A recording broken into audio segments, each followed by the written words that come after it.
पहली बात, अगर 3 पेपर्स की आंसर की अपलोड हुई है तो ये अपने आप में ही पूरे एग्जाम की सार्थकता और वैधता को खत्म कर देती है। आप एक एग्जाम का एक पेपर लेंगे, 3 नहीं ले सकते, और अगर 3 लिए तो किस प्रकार से वो अलग अलग है मैंने आपको दर्शाया।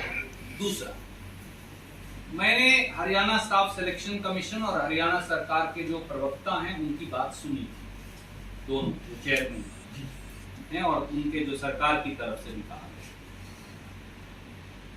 यहां खट्टर सरकार और हरियाणा स्टाफ सिलेक्शन कमीशन जो एक स्टैट्यूटरी बॉडी है वो पेपर करवा रही है या कोई प्राइवेट कंपनी को ठेका दिया हुआ है?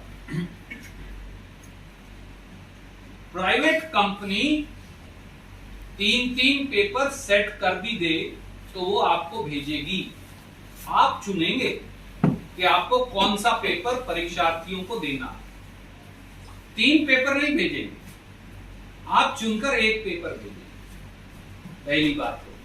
दूसरी बात, आपने जो रेवाड़ी के स्कूल की बात कही, रेवाड़ी और गुड़गांव में आपने एक पेपर गलत खोल दिया, मान लीजिए, स्वीकार करिए उनकी बात,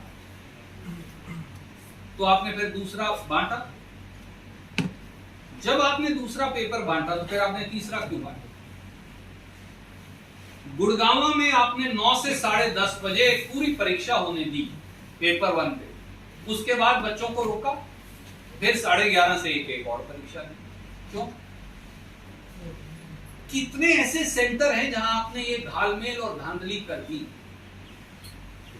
कारण बड़ा साफ है मित्र, दूसरा पेपर तब खोला जाता है जब पहला पेपर लीक हो जाए, ये तो वो भी मानते हैं।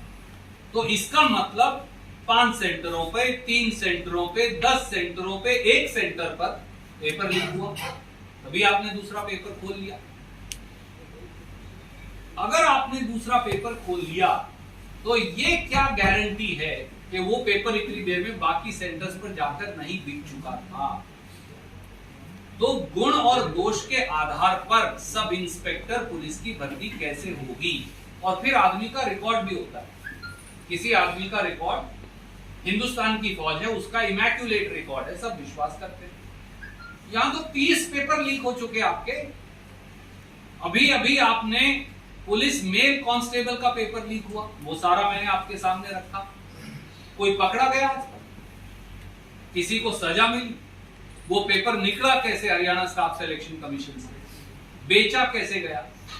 आपने कुछ बच्चों को पकड़ लिया जिन्होंने वो पेपर खरीदा था। कोई भी बच्चा प्रलोभन में आकर या उसके माँ बाप ने पेपर खरीदा, आपने उनको तो अंदर जेल में बंद कर दिया। अरे बेचा किसने था, वो कौन है? खरीदने वाले को तो पकड़ लिया आपने, बच्चे को, उसके माँ बाप को भी जेल भेज दिया, 2, 4, 5 को।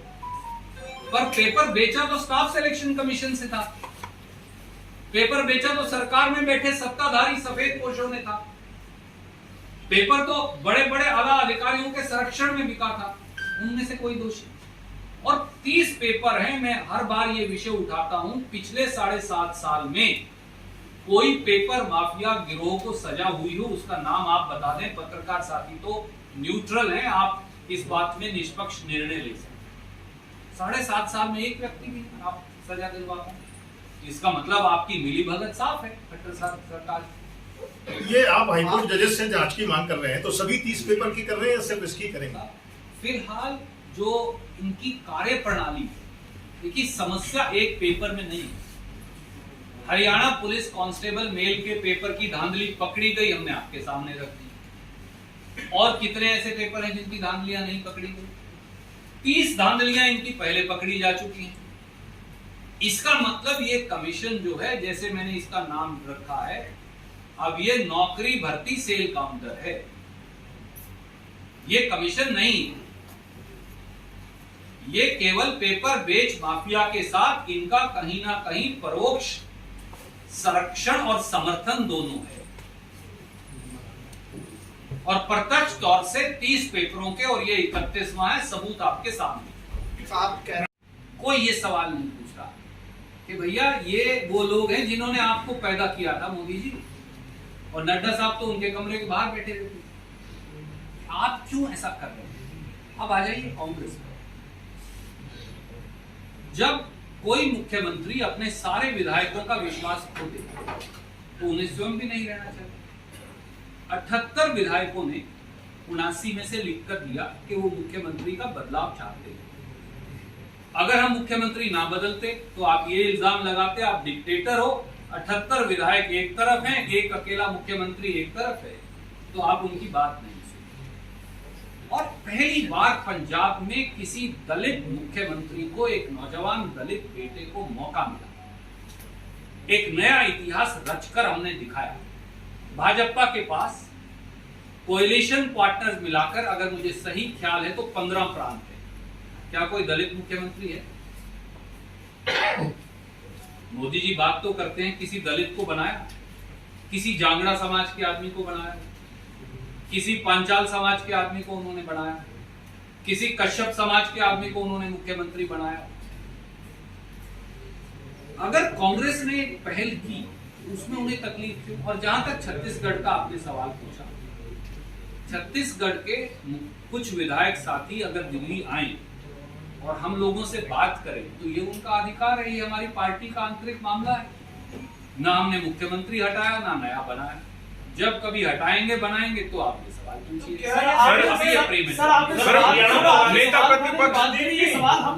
ये आपका G23 मुखर हो गया, ये वो सवाल उठा रहे हैं कि ये फैसले कौन कर रहा है? ये रणदीप सर हरियाणा वाला और जवाब दे दीजिए। कांग्रेस की अध्यक्षा श्रीमती सोनिया गांधी है और मुख्यमंत्री बदलने का निर्णय भी पंजाब में उन्होंने नहीं लिया। उन्होंने जैसा बताया 78 विधायकों ने लिख कर दिया आदरणीय मित्र, और फिर हमने मुख्यमंत्री को बदला।